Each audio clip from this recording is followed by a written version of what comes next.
ස්ප්‍රින්ග්වැලි නගරය අද අපි නගරයක් හැටියට පරිවර්තනය කරනවා විතරක් නෙවෙයි. ස්ප්‍රින්ග්වැලි ඇල්ල ලෝක ප්‍රසිද්ධ සංචාරක කලාපයට පිවිසීමේ පළවෙනි ප්‍රවේශ දොරටුව තමයි අද අපි අරින්නේ. තව අවුරුද්දක් දෙකක් යනකොට ඇල්ලට එන මිනිස්සු ස්ප්‍රින්ග්වැලිත් එක්ක තමයි ඇල්ල කියලා කියන්නේ. එතකොට මේ ප්‍රදේශයේ තමුන්නාන්සලට තමයි එකකින් ආර්ථික වාසියක් තියෙන්නේ. ඒ නිසා ස්ප්‍රින්ග්වැලි නගරය තෝරාගත්තේ මම උදේ ස්ප්‍රින්ග්වැලි නගරයක් හැටියට පරිවර්තනය කරමින් තියෙන වැඩි පහසුකම් ලබා දීම කියන එකට වඩා ඉහාට ලෝක ප්‍රසිද්ධ සංචාරක නගරයක් වෙච්ච ඇල්ලට ස්ප්‍රින්ග්වැලි එකතු කරා.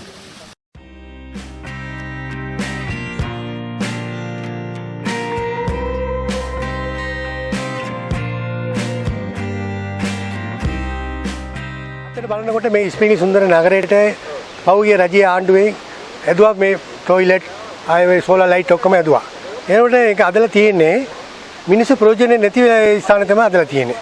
දැන් බස් මිනිස්සු රෙසෝනේ උසා බස් එකේ නවතන බස් ස්පීඩ් තවම ආරවන තැන අතන තමයි මිනිස්සු නේ ඒ වාහනේ අතන තේ කඩේ තියෙනවා උරුලස් කරනවා තියෙනවා අතන අදලා තිබ්බනම් මිනිස්සු එතන රැස්සෙනවා. මෙතන ඉඳලා මෙතන එනකොට මේක අදලා තියෙන්නේ කිසිම නඩත්තුවක් නැහැ. මේක බලනකොට මේ කාගේද සල්ලි?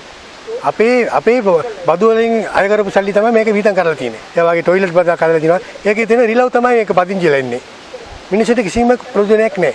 ඒ නිසා මේක මේ පෙළි තව ඉඩම් කොටක් තියෙනවා. අත ගවලා හදන්න පුළුවන්. ඒක කරලා මේ නගර මේට ගත්තා නම් මේ මෙතන ස්පින්ලි නගරයට අතුළු මේ ස්ථානයේ හාල් ස්ටෝරේ කාණේ තියෙන ස්ථානවල හොඳට තියුණු වෙන්න පුළුවන්. ඒ නිසා ඉදිරියට මේ නව රජයට මම ඉල්ලා සිටින කරනාවේ මේක අධියට ක්‍රියාත්මක කරලා මිනිස්සුන්ට ප්‍රයෝජනයට කරන්න කියලා මම කරනාවේ ඉල්ලා සිටිනවා. බොහොම ස්තුතියි.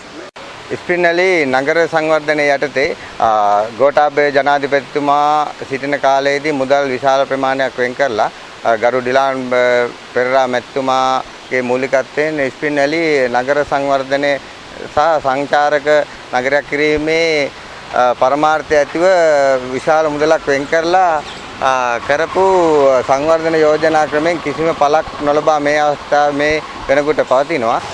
හොඳ වැසිකිලි පද්ධතියක් සහ බස් ස්ටෑන්ඩ් එකක් හදලා තිනවා. ඒ හැදුවට වැසිකිලි පද්ධතිය පාවිච්චි කරන්නත් මිනිසුන් නැහැ. බස් හෝල්ට් එක පාවිච්චි කරන්නත් එතන පහසුකම් කිසිම සපයලා නැහැ. නගරය පුළුල් කරලා ඒ බස් හෝල්ට් එකට අවශ්‍ය පරිදි නගරය සංවර්ධනය කරලා කුණු අයින් කරලා මේ වත්තේ තියෙනවා පරණ ගොඩනැගිලි ඒ වගේ කිසිම පළ ප්‍රයෝජනයක් නැහැ. ඊට පස්සේ මාර්ග පද්ධතියට දැන් අවුරුදු ගාණක්ම හිතන්න මං හිතන්නේ 3-4 සැරයක්ම අයවැලිමුත් සල්ලි වෙන් කරලා හදන්න පටන් තිනවා. ස්ප්‍රින්ග්වැලි නගරේ මේ වෙනකොට මේ වලක්වත් වහන්න වහලත් නැහැ වහන්නෙත් නැහැ කාපට් කරන්න සල්ලි පාස් කරනවා. ඒ සල්ලි මොනවා වෙනවද දන්නේත් නැහැ. දැනටත් මේ කෝට්ටගොඩ පැත්තේ පාර හදනවා.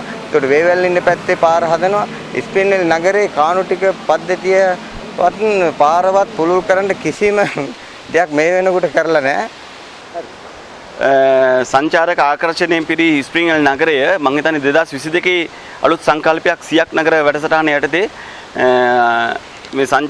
මේ නගරය දියුණු කිරීමේ වැඩසටහනක් ක්‍රියාත්මක වුණා.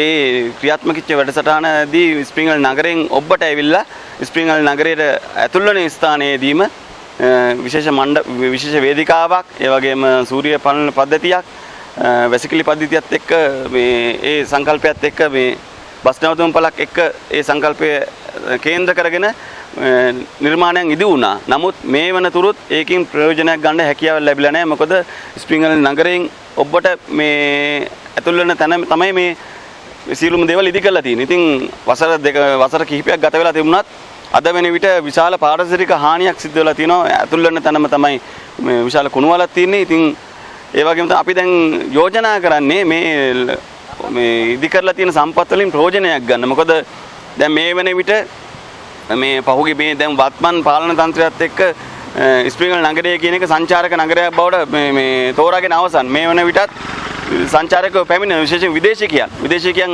ස්ප්‍රින්ග්වැලි වලට එන්නේ ස්වභාවික වාතාශ්‍රය ලබා ගන්න මේ පරිසරය අත්විඳින්න. ඉතින් නමුත් මෙවැනි තැන් වලට ආවට පස්සේ ඔවුන්ට ඇතිවෙන්නේ ස්ප්‍රින්ග් වල ගැන පැහැදීම වඩා අපැහැදීමක්. ඉතින් වගකීම් යුතු බලධාරීන් අපි යෝජනා කරන්නේ මේ නගර සංකල්පය යථාර්ථයක් බවට පත්කරන්න මේ තියෙන දේවල් වලින් ප්‍රයෝජනයක් අරගෙන මේ ප්‍රදේශය දියුණු කරගන්න හැකියාවක් ලැබෙනවා නම් ගොඩක් වටිනවා කියන එක තමයි අපි යෝජනා කරන්නේ.